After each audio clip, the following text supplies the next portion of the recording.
Welcome to another episode of Ode to Past. In this episode, we will talk about Rukhmabai, one of the first practicing women doctors in India.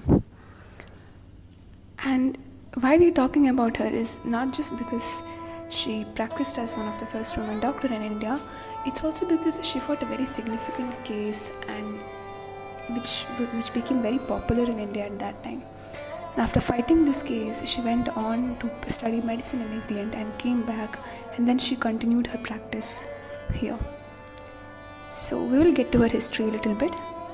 When she was 11 years old, Rukhmabai's marriage was fixed with Dadaji Bhikaji. However, due to custom, she didn't have to move to her husband's house immediately.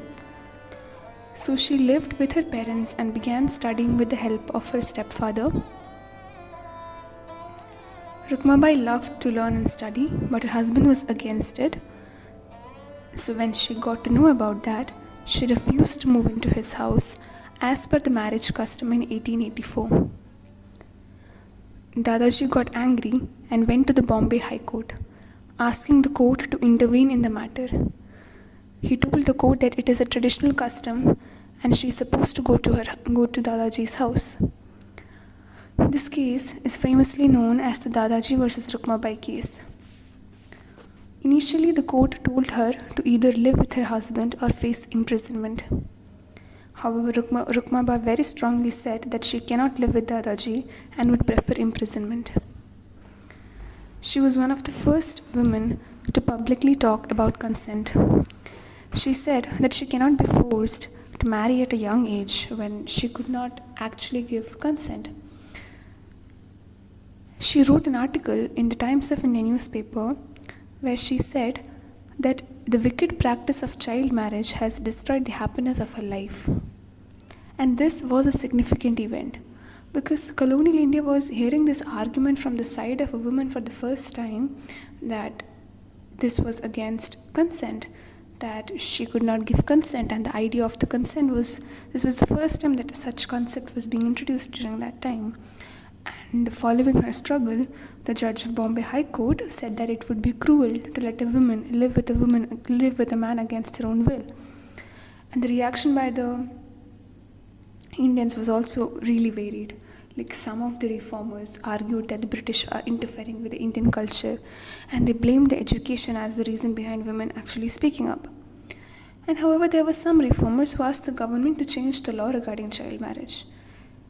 A number of laws actually declared that Hinduism is in danger at that time because they automatically started linking women and religion there, which is another interesting thing.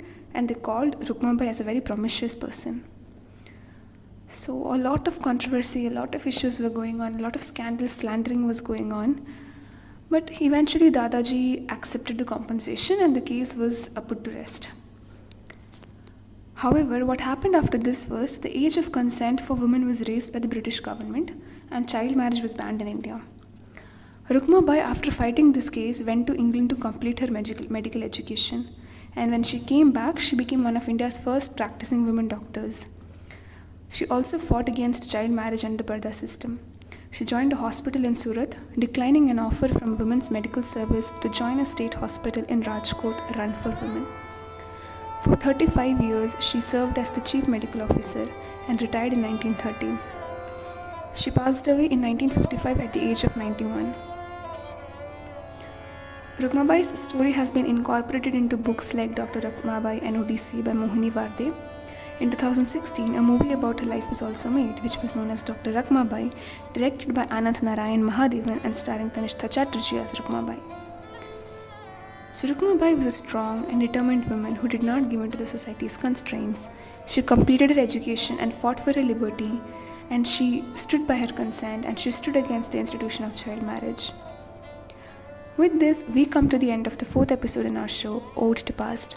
The stories for this week are done, and I hope you all enjoyed this. We will be putting our next stories next week. Till then, have a really good time.